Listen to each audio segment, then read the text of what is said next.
Hey guys, welcome back to the channel, Scott's Reviews. I'm Scott and I talk about cameras, sometimes speakers, but mostly right now, small cameras is kind of like my little fun hobby. All right, today we're talking about the GoPro. You can't tell it's the 11. I got the box. GoPro Hero 11. I've had it for almost a week now, I believe. Yeah, gotta watch my 30-day return if I decide to return it. I don't know, what should I do? Issues. You're here for the issues about the GoPro. All right, I'm gonna do them real quick and we'll get to some of the good stuff.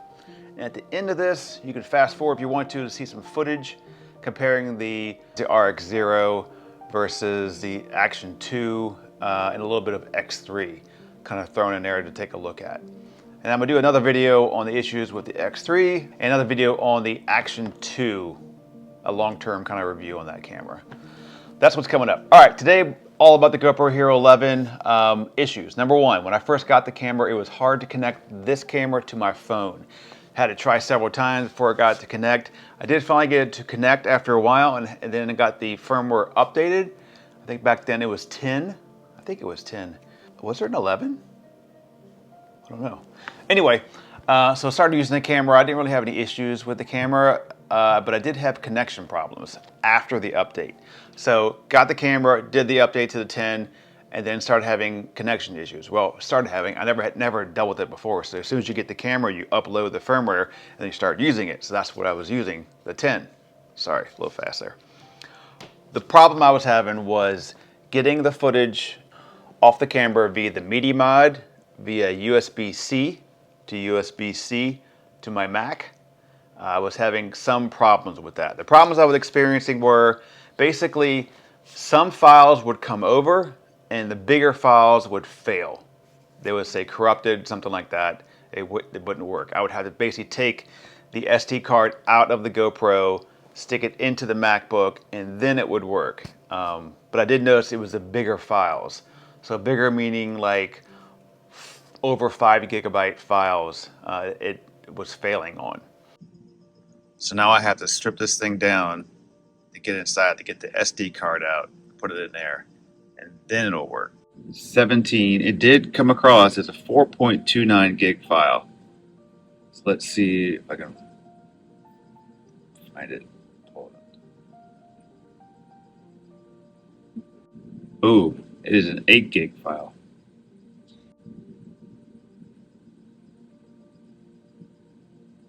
So I thought it was an issue with just the cable, but I don't think so. The 12 has come around, the version 12. I'll put it up here with the version it was. And since then, I haven't had that issue. Now, I still have footage on here I need to download off. If I have trouble with that, getting it to the Mac, a bigger file, I'll let you know in the video. But so far, so good with the update. Now, physically with the camera itself, I have not experienced what I do experience a lot with GoPro, and that is freezing. So freezing has not really happened yet with this. That's when it basically locks up and you have to hit the power button and the shutter button at the same time, hold it down a while, it'll reboot. If that doesn't work, pull the battery out, put it back in, and then it'll work.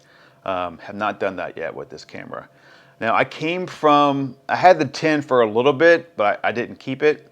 But I mainly used the 9. The 9 is, don't buy the 9. If you're thinking about buying a used camera, use GoPro, stay away from the 9. Too many issues with that camera. I would go 8 before I went 9. So that's my update with the GoPro. Still playing with the camera, still deciding if I want to keep it. Do I like it more than the Action 2? I find the image, if you do it correctly with flat color and low sharpness or medium sharpness and you tweak it in the LUT, it is better. It's a better image than like the Action 2 or the X3.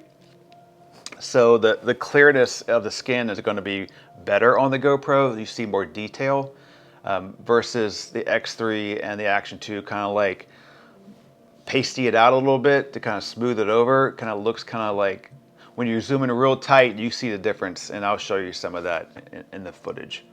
But that's where I am with the GoPro. I do love it on this setup here where I can just basically throw it in a bag, film, get decent audio with the media mic. Nothing great.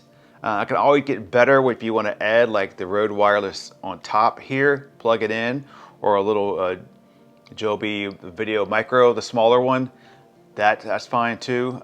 But this on the fly is fine. I mean, it's not going to be great deep audio like something like this would have, but it's be decent, right? Even the GoPro by itself with nothing on it has decent audio for a GoPro, right? You remember the days when GoPro was, whoo, the audio was horrible. After using the Action 2 with the magnets and everything else, you kind of get spoiled rotten. This setup here feels dated. Having to unscrew, take it out, pull the media mod out, take the door off, pull the battery out, change the battery, swap out the SD card. Takes a little bit, right? But if you don't know like the Action 2 or the Action 3 with the magnets, then you won't have any problem. But if you come from that and you go to this, you're a little spoiled. I wish GoPro, I assume they will, but they will eventually get on the magnet game where they have their own secure way to get it on and get it off. But I do like the hyperview for like time lapses or time warps. So it's that big wide angle. That's kind of new. That's it. So you got any questions about the GoPro? I'll shut up so you can watch the footage and then leave me a comment below. Remember to do this, please. All right, see you. Well, last night to download the newest firmware and it wouldn't connect hardly at all. Had to do the old school way, which is to go and dump it on the SD card and put it on the camera and update the GoPro that way, which is not the most, well, I gave GoPro a break because the reason for the upgrade was the connections issue. So I think they were trying to fix that. So I'm not gonna hit them too hard for that. They're fixing an issue that I'm just starting to experience. So that was good. I just need to get more play with it right now and see if that's still gonna be an issue.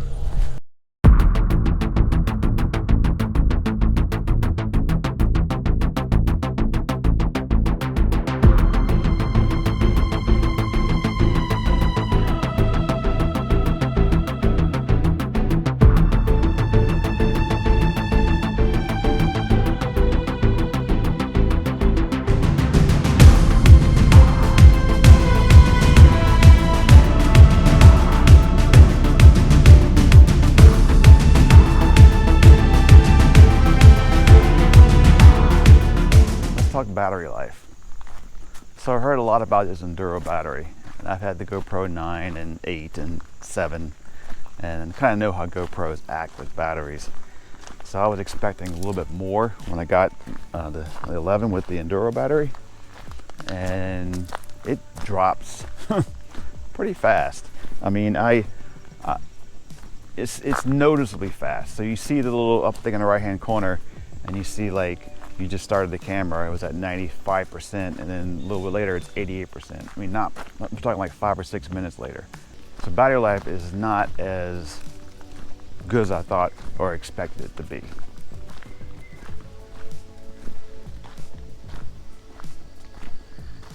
I did not get the Volta thinking that I didn't need it because other batteries were so much better, but I would see if you were doing something like this for a lot, not leaving it running for a while, then maybe that's something you look into. I just didn't like how there was a short distance between the Volta and the camera, not giving it too much. That's the other question. Is 10-bit really, is that really a thing? Is it a media, like publicity stunt? Has anybody really proven on a video, besides you can see more in the details and the shadows, like a real difference between turning that on and turning that off? It might be a good video where you just, on the 11, you turn 10-bit on, you turn 10-bit off, and is there a difference? Should we try it? Let's try it. Let's go back to that flower and try it. How about that? All right, let's do it.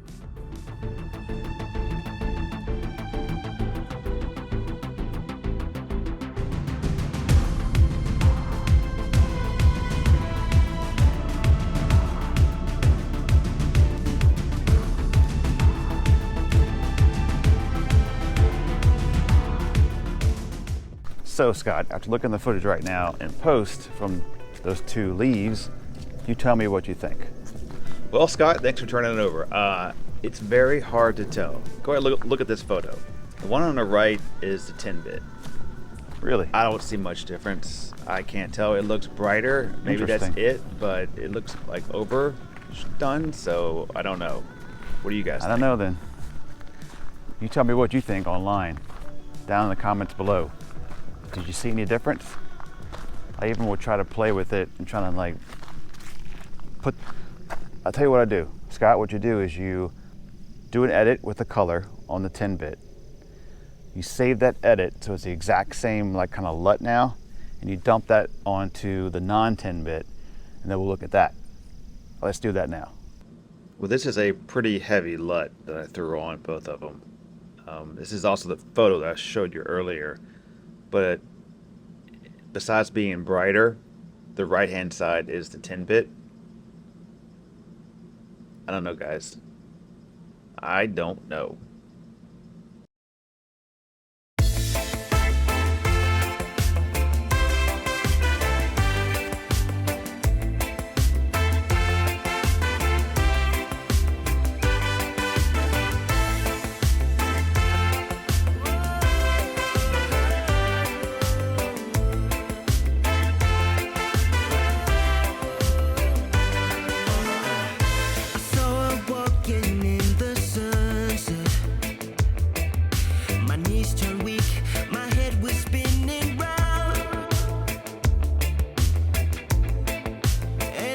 Dressed in